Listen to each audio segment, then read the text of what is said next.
Hi there, this is Tata with the Rangers of Wrestling bringing the Wrestling Time Post Show. And for tonight, I will be reviewing both AEW Rampage and Friday Night Smackdown. Let's kick things off with AEW Rampage. We had a three-way for the AEW World Tag Team title match. It was Private Party versus Butcher and Blade versus the Acclaimed. And Matt Hardy was watching backstage. If you guys have been watching Dynamite and AEW, you know Matt Hardy's trying to reconcile with Private Party after he pretty much got kicked out of his own team. So, the Acclaimed, as you guys know, in these multi-man matches or multi-team matches, the Acclaimed did not have to get pinned or submit to lose their tag titles. So they were, I don't want to say they were in trouble, but if they really needed to be on high alert to prevent a pin or a submission. So the Acclaim end up winning this match after Matt Caster hits the mic drop to Blade. So this is a great opening match. I feel like the Acclaim did a good job I believe this is their first title defense. So they did a really good job, and I'm very curious to see where they go from here, especially considering I think I know who their next opponents would be, considering the segment that followed. So we had a firm segment, and you have the ass boys, as you can say, if you want to call them, Austin and Colton. They're talking about how FTR have the ROH titles and the AAA tag titles, but they want the AEW tag titles, and they want to go straight for them. And this is Top Guns out, kind of mimicking FTR.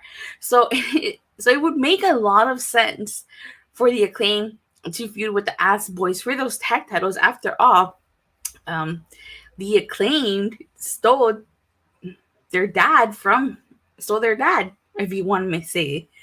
So I think they're going to revisit that feud eventually down the road somewhere. But they are. So then we have a quick Jade Cargill segment. It's always the same, pretty much the same thing with her. The whole point of this segment was that it seems like Nyla Rose is going to be her next challenger. And we had Lee Moriarty versus Fuego Del Sol. This was kind of a short match. Lee Moriarty won by submission, and then afterwards, W. Morrissey one arm choke slam Fuego Del Sol.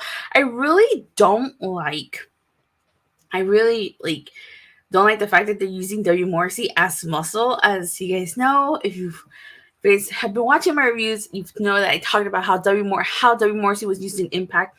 W. Morrissey in Impact was a monster, a powerhouse. He didn't need someone to talk to him. He didn't need to be someone's muscle. He was able to hold his own, and I'm really disappointed that they put him in a faction, and especially they're using him as a muscle. But hey, I guess he's on TV, but we'll see where they go with the firm and they're members of the firm. All right, so then we have a Hangman Adam Page. He's talking backstage, and he's talking about how he's looking forward to his match with Jon Moxley. But Andrade, who's been trying to recruit Preston 10 Vance, shows up.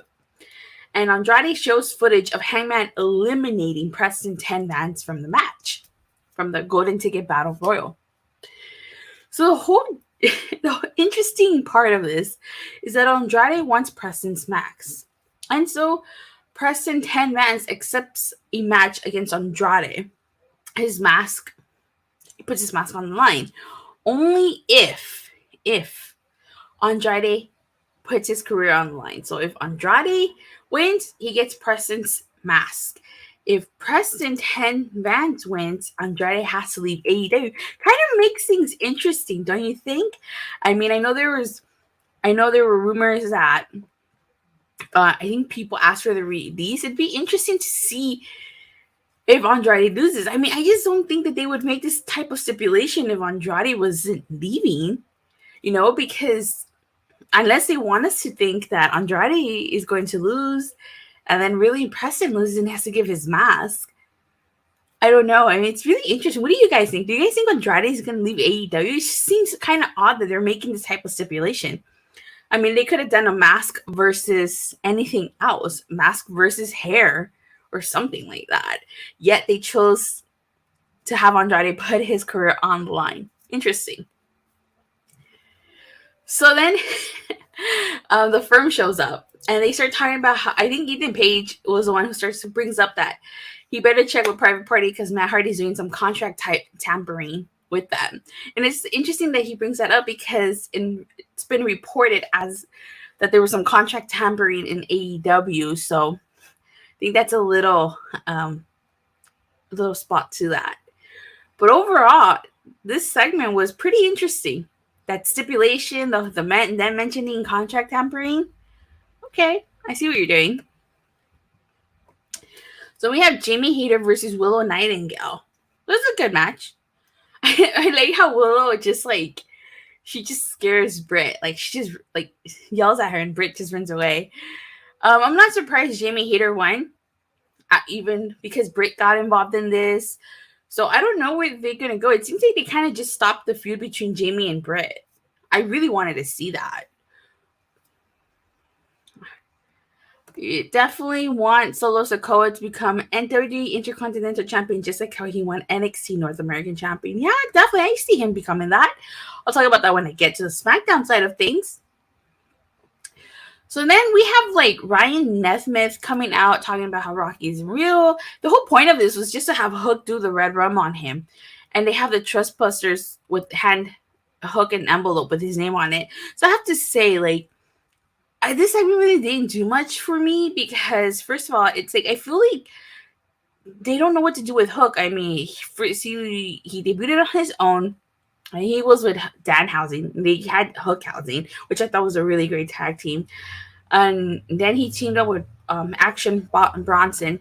AEW is too scared to turn Jamie Hayter face, even though the crowd is all for it. Exactly, right? The crowd is like cheering her name. So I don't know where they're going to go with Hook and the Trustbusters. I mean, like, he's just kind of there. He won the FT title. He defended it against Angelo Parker. But he's just there. So we'll see what they do with him. But what do you guys think? You guys think that they should pair Hook up with the Trustbusters, so he should be on his own? I'm surprised they're not having his dad manage him. So obviously before the main event, we have a promo between John Silver and Rush.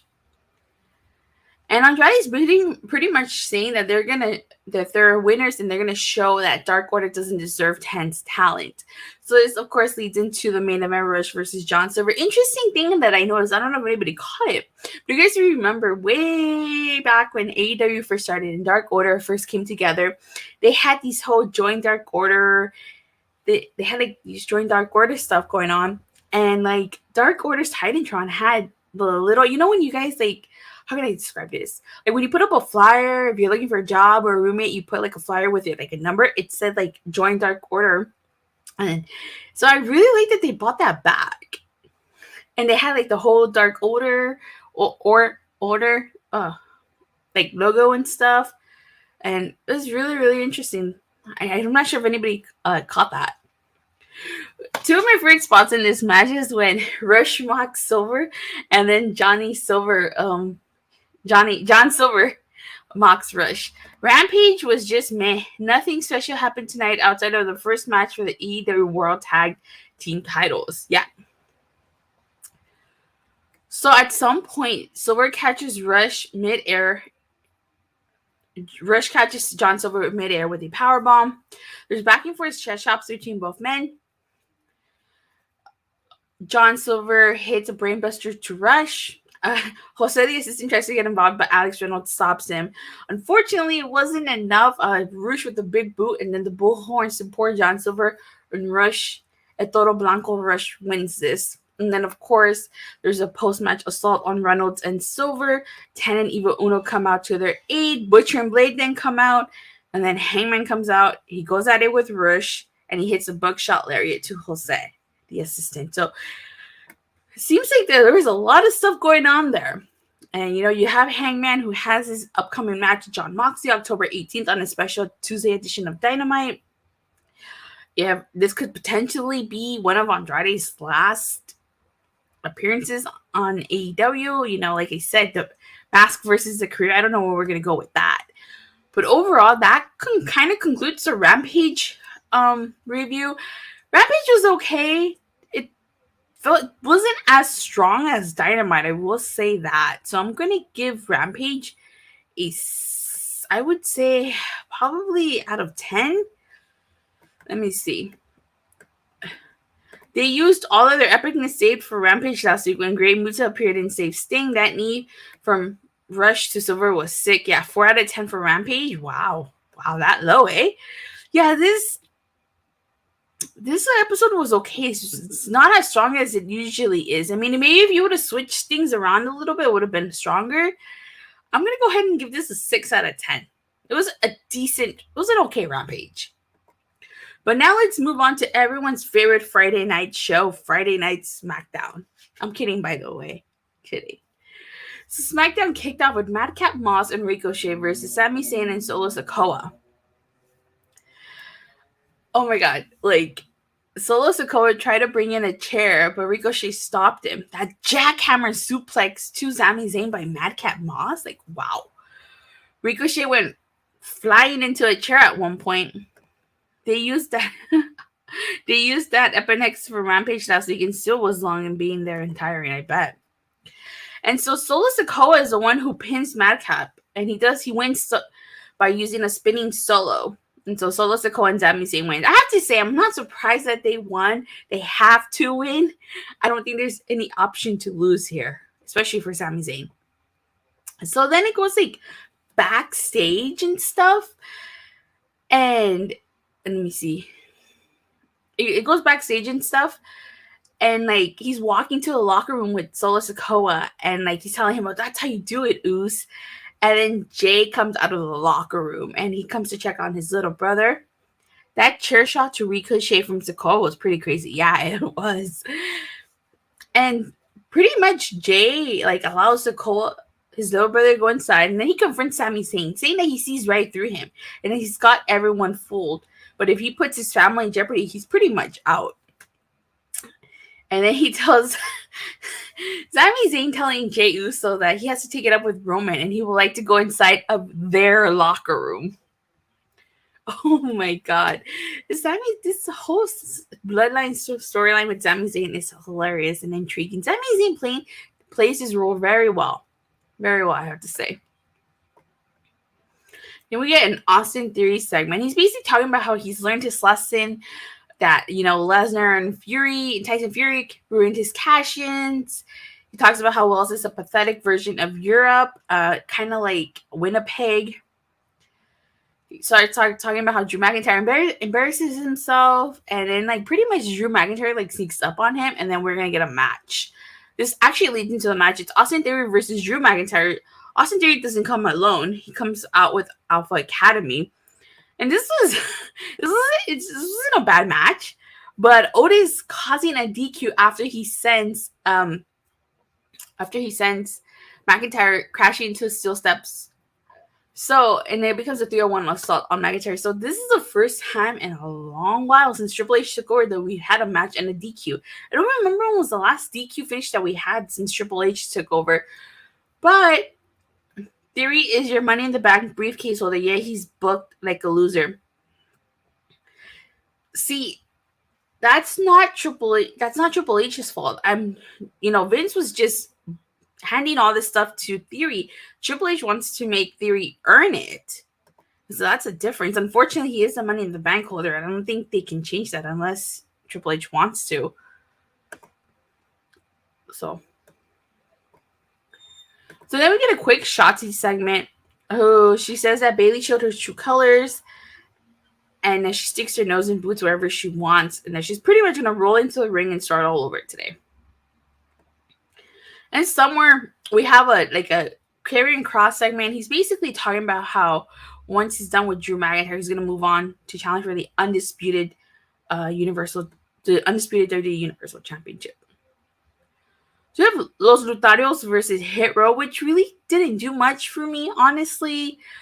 The only thing was on Top Dollar lifting up the Lotharios. So aside from that, it was just it didn't do it for me. Let me see. You can tell this show suffered from travel issues with some superstars because of that hurricane, just like what we saw in Dynamite. Yeah, definitely. This show was definitely affected by the hurricane that's going on in Florida. Even Bayley in her segment later on in the night says that Io Sky and Dakota Kai couldn't be here because of the hurricane. So I don't know what the original plans for SmackDown were, but this was clearly affected by the hurricane. So then we get a Ronda Rousey segment. And she basically calls Liv a Hooters Barbie. And she says that she's the most dangerous unarmed woman. This leads into her match against Natty. I felt really bad for Natty. They were in her home country of Canada, yet she lost because she tapped out to the ankle lock. She didn't even get a chance to pull in the full sharpshooter. She attempted the sharpshooter, but Ronda countered with the ankle lock.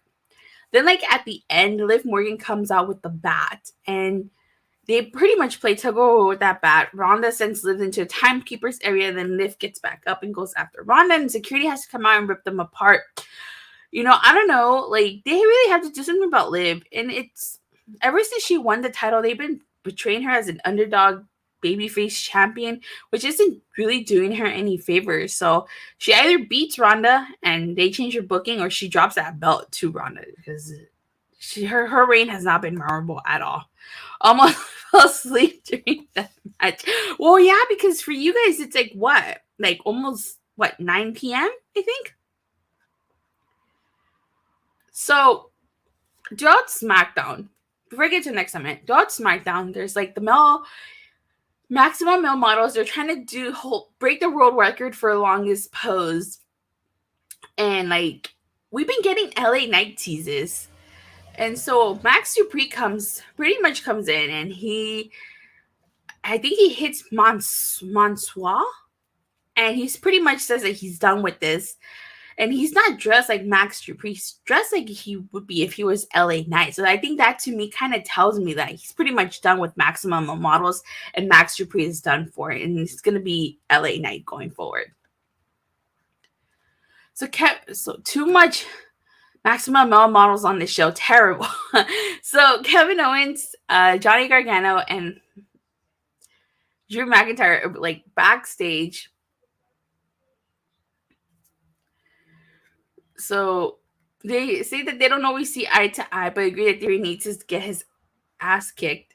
And they need to be on the same book and the same page. And as KO is leaving, he's walking away. He runs into Sami Zayn, who is wearing his honorary Ooze shirt, and KO basically tells him he needs a new shirt, buddy. So again, I think I said this before, and I think when the bloodline turns on Sami Zayn, I think Sami Zayn is going to reunite with KO, and I think KO and Sami are going to be the ones to take the belts off of the Usos.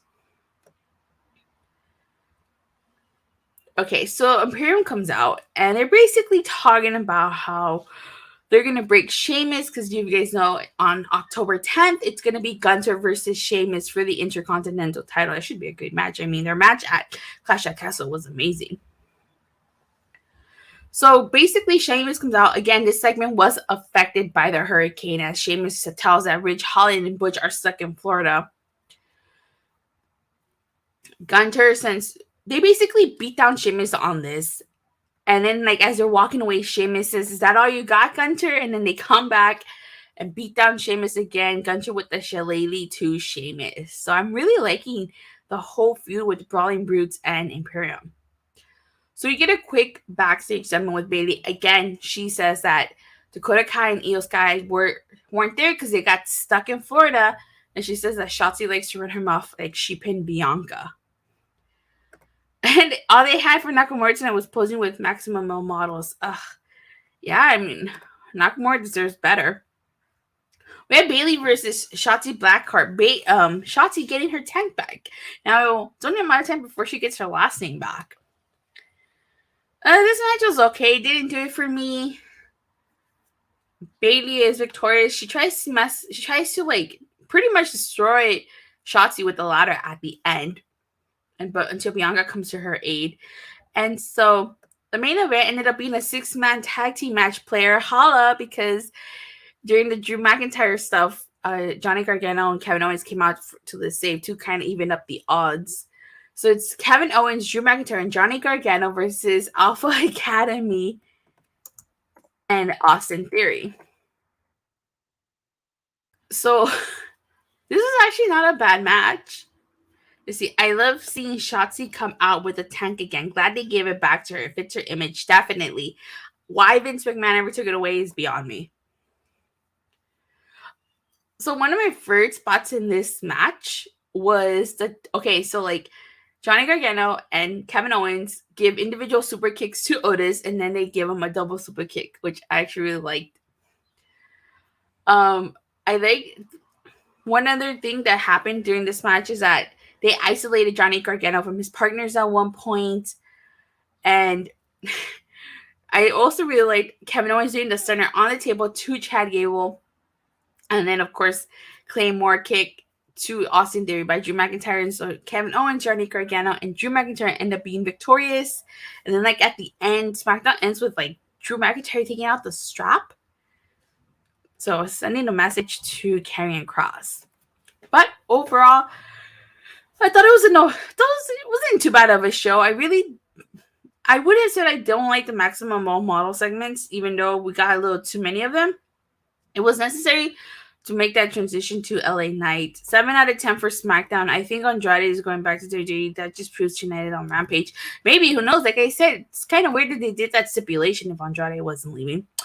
But yeah, I also give SmackDown 7 out of 10. As for what was the better show, what do you guys think the better show was? SmackDown or Rampage? I'm just very curious. I used to always pick Rampage because SmackDown was just a dud, but ever since Triple H took over, I think SmackDown's been a little stronger. Sometimes they're even. But that pretty much concludes this review. I do have to say I am going to SmackDown, of course, really. Yeah, I did like SmackDown a little bit better than Rampage this week.